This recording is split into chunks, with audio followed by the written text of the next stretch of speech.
All right, today we are tackling one of the most famous and maybe one of the most misunderstood tools in all of investing.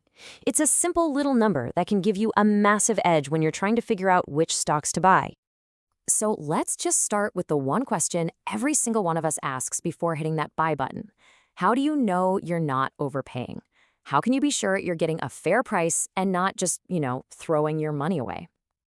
Well, a lot of investors turn to a really popular metric to get a feel for this. It's called the price to earnings ratio, or just PE for short.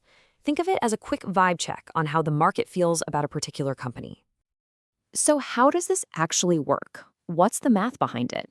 Honestly, it's way simpler than it sounds, and it all begins with something called EPS. Okay, so the very first thing we need to get our heads around is earnings per share, or EPS. This is really the bedrock of the whole thing. If you imagine a company's total profit is a giant pizza, the EPS is just the size of one single slice. It's the profit that belongs to each individual share. Let's make this real with an example. Let's say we have Company A. They made a profit of 50 crore rupees and they have 2.5 crore shares out in the world. All we got to do is a little division. Profit divided by the number of shares. And boom, there it is, 20 rupees. That's our earnings per share. So for every single share of Company A that exists, the company made 20 rupees in profit. Simple as that. Now that we have that EPS number, we can finally figure out the PE ratio itself.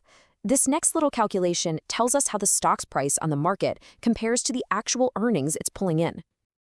So let's say Company A's shares are trading right now for 500 rupees. We just take that price, 500, and divide it by the 20 rupees of earnings per share we just figured out.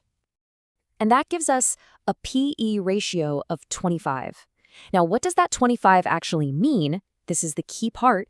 It tells us that investors right now are willing to pay 25 rupees for every single rupee of profit that Company A makes.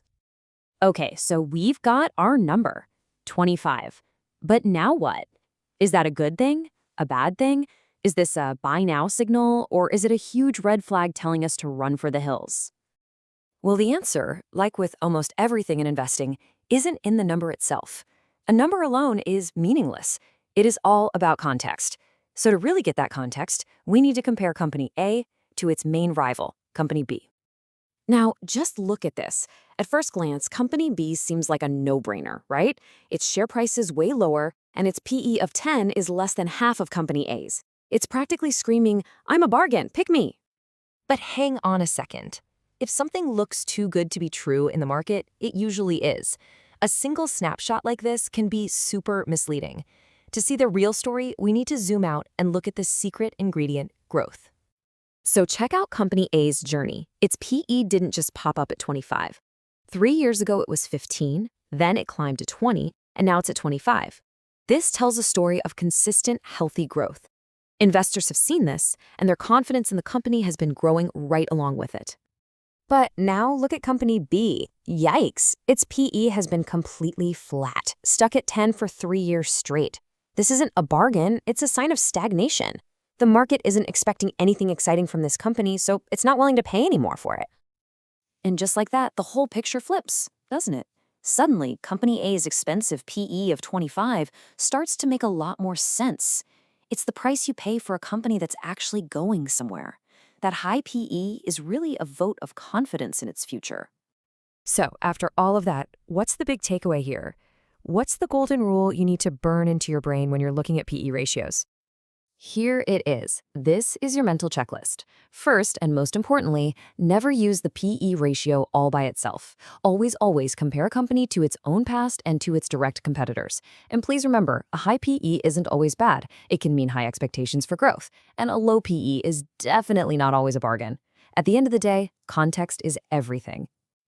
And that really is the heart of it all. The PE ratio is not some magic crystal ball that tells you to buy or sell. Think of it as a flashlight. It's a powerful tool that helps you see where to look next. It doesn't give you the final answer. It helps you ask the right questions to find that answer for yourself.